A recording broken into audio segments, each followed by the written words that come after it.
पल भर में शरीरों के चार चार टुकड़े हो गए। रायगढ़ की गलियों में सन्नाटा इतना गहरा था कि अगर कोई पत्ता भी सरकता तो उसकी आवाज डरावनी गूंज पैदा करती। चारों ओर बस घना अंधेरा पसरा रहता था। लोग कहते थे कि इस गांव में एक चुड़ैल का वास है। गांव के एक किनारे से एक मुख्य सड़क गुजरती थी जो सीधे शहर की तरफ जाती थी। गांव के डर के मारे लोग इस सड़क का इस्तेमाल सिर्फ शहर जाने के लिए करते थे।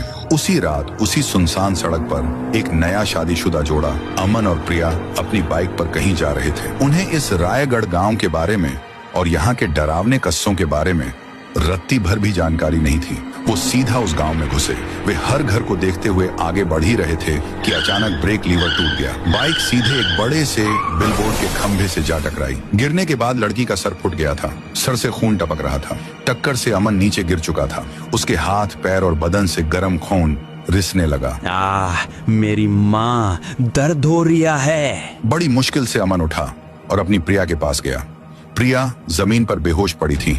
उसके माथे से खून बह रहा था। हाय रब्बा, मेरी जान। अमन ने रोते हुए उसे किसी तरह अपनी गोद में उठाया और मदद के लिए चारों तरफ देखने लगा। जहां उनका एक्सीडेंट हुआ था उससे महज 2 कदम की दूरी पर एक इमारत थी। ये गांव के बाकी टूटे फूटे घरों से एकदम अलग, साफ सुथरी दिख रही थी और ऊपर लिखा था रायगढ़ अस्पताल। हॉस्पिटल के बाहर एक अजीब सी शक्ल वाला लंबा चौड़ा टकला डॉक्टर खड़ा था।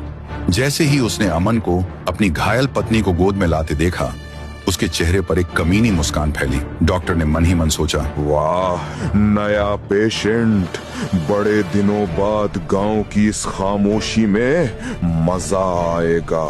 अमन जल्दी से अपनी पत्नी को हॉस्पिटल के अंदर एक गंदे से ऑपरेशन टेबल पर लिटाया और दर्द से कांपते हुए बोला, ओ डॉक्टर साहब, प्लीज जल्दी करो।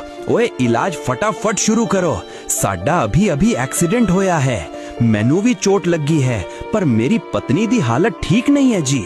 उसको पहले देखो ते फिर मेरे भी मरहम पट्टी कर दियो। डॉक्टर ने कहा, ठीक है, तुम चिंता मत करो। तुम बस अपनी पत्नी के बाजू में उसी टेबल पर आराम से लेट जाओ। दर्द और सदमे से थका हुआ अमन बिना सवाल किए अमन के लेटते ही डॉक्टर की आंखें और भी ज्यादा चमक उठी। फिर उसी वक्त अचानक डॉक्टर के चेहरे पर एक पागलपन भरी मुस्कान फैल गई। वह जोर जोर से एक ऐसी खतरनाक हंसी हंसने लगा जिसकी गूंज उस वीरान गांव के सन्नाटे को चीर रही थी।